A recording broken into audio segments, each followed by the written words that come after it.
जय श्री कृष्ण साथियों, जय श्री राम। कैसे हो आप सब लोग? हम स्वस्थ हैं, मस्त हैं और अपने काम से एकदम फ्री हैं। लगभग दोपहर के बज गए 2, लगभग नहीं बज गए 100% बज गए 2 बज गए दोपहर के। अब देख लो 2 तो बज गए मगर अभी खाना नहीं खाया। 2 बजने से मुझे याद आया खाना नहीं खाया। क्या है ना, और दिन तो सर का इंतज़ार रहता था। हमारे हस्बैंड जो थे बस में जाते थे बच्चों को लेके ड्राइवर के साथ, तो आज बस भी अकेले ही गए हैं ड्राइवर लेके, और हस्बैंड मेरे बाहर गए काम से और 2 दिन की छुट्टी पर है। एक इधर, हाँ सर जी बिल्कुल ठीक। हाँ शॉर्ट निकल जाओ, यहाँ से निकल जाओगे। एक ये सर जा रहे हैं, आ जाएंगे कल और परसों। 2 दिन की छुट्टी पर ही है। आराम से जाना, ना मिले तो लौट आना गाड़ी।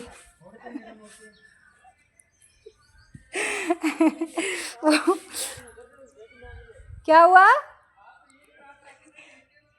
तो क्यों ना, कल हमें ही काम करना पड़ेगा पूरा स्कूल का। आप सोचो, आप लोग तो जा रहे हो। वो क्या है ना, सर जा रहे हैं तो ये सोच के ना सच्ची में बड़ी परेशानी से हो रही है कि अब 2 दिन 2 टीचर छुट्टी पर हैं। वो 2 दिन का काम का लोड है ना, वो हमारे ही ऊपर आना है। और बाकी टीचर तो अपने क्लास बाई क्लास चलेंगे और टैकल भी तो करना पड़ता है। राजेश जी का सारा काम हमें करना पड़ता है, हमें यानी मुझे बहुत सारा काम हो जाता है। काम तो करेंगे परेशान होने से तो क्या है, करना तो पड़ेगा। पहले से ही तैयार रहना पड़ता है उसके लिए।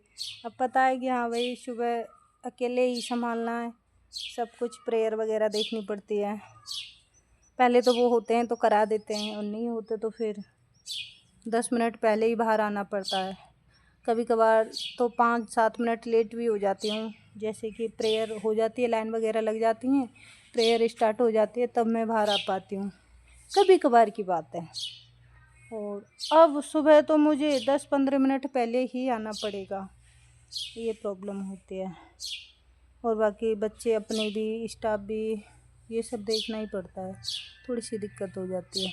मैं तो सोच रही थी ये कि कोई दिक्कत नहीं है, मतलब अपने हस्बैंड के लिए। अब ये सर भी चल रही है पीछे से कि मैडम मेरे घर से फ़ोन आया है, मुझे जाना पड़ेगा सुबह जल्दी। फिर मैंने कहा सुबह क्यों जाना है, अभी जाओ। हाँ जब ज़रूरी काम है तो कोई अभी चले जाओ, फिर लेट क्यों होना। कि हाँ मैडम ये सही कह रहे हो, अभी निकल जाता हूँ और पहुँच जाएंगे, लगभग 8 बजे तक पहुँच जाएंगे। शाम को 2 बजे निकले हैं, ये दोपहर के 2 बज गए। और भाई अब भूख तो लग रही है मगर खाने को मन नहीं कर रहा। खाने को इसलिए मन नहीं कर रहा क्योंकि अब काम कुछ है नहीं, खाना खा के सोना ही है। थोड़ी बहुत देर आराम करेंगे, फिर 4:30 से बच्चा आ जाएगा हमारा ट्यूशन के लिए, उस बच्चे को ट्यूशन कराना, और यही घर के काम धाम है। बाकी स्टाफ तो हमारा ठीक है, पूरा है, पर फिर भी कितना भी हो, जो इंसान अपना खुद का काम संभालता है ना और फिर वो छुट्टी पे चले जाए, उसका काम हमें संभालना पड़े तो बहुत मुश्किल हो जाता है। अपने काम को भी संभालो फिर उसके काम को भी संभालो, यहाँ दिक्कत आ जाती है।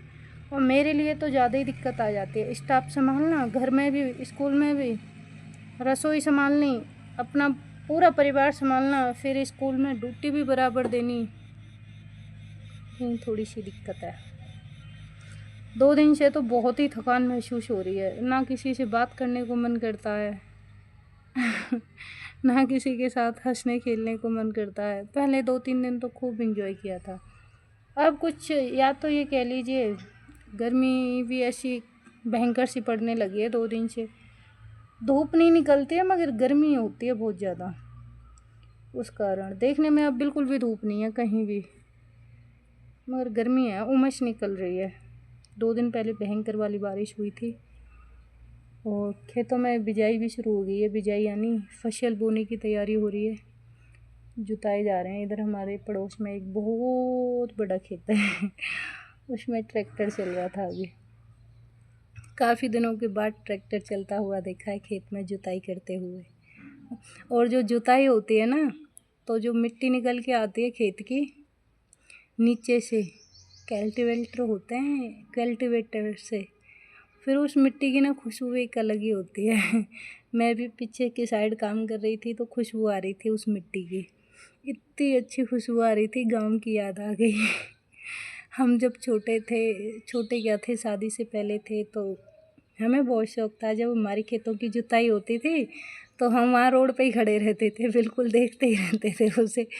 और बगुले होते हैं, बगुले बोला जाता है हमारे यहाँ, जो बिल्कुल वाइट कलर का पक्षी होता है। बहुत सारे बगुले, कम से कम 60 70 150 200 बगुले ना पीछे पीछे घूमते थे, बिल्कुल खेत सफ़ेद सफ़ेद हो जाता था, रुई जैसा। बहुत सारे बगुले, और जैसे ही ट्रैक्टर घूम के आता था ना, वो बगुले एक साथ थोड़ी सी ऊंचाई पे उड़ते, फिर उसके पीछे जाके बैठ जाते थे। वो देखने में बहुत अच्छा लगता था। कुछ ऐसे हो जाते हैं, समय के साथ इंसान बदलता जाता है। बड़े हो गए, बच्चे बड़े हो गए। गांव का तो रहन सहन ही अलग है, वहाँ की तो बात ही अलग होती है गांव की तो। और अब यहाँ आ गए, है तो वैसे ये भी गांव ही है, बहुत प्यारा गांव है, बहुत अच्छा गांव है, मुझे बहुत अच्छा लगता है यहाँ का मौसम, यहाँ के लोग, मतलब यहाँ का जो वार्तालाप करने का और प्रेम भाव है ना एक दूसरे में, वो सबसे अच्छा लगता है मुझे। और अपना गांव बचपन तो वो अपना ही होता है। ठीक है साथियों, जय श्री कृष्णा, जय श्री राम। आज के लिए इतना ही काफ़ी है। Bye bye.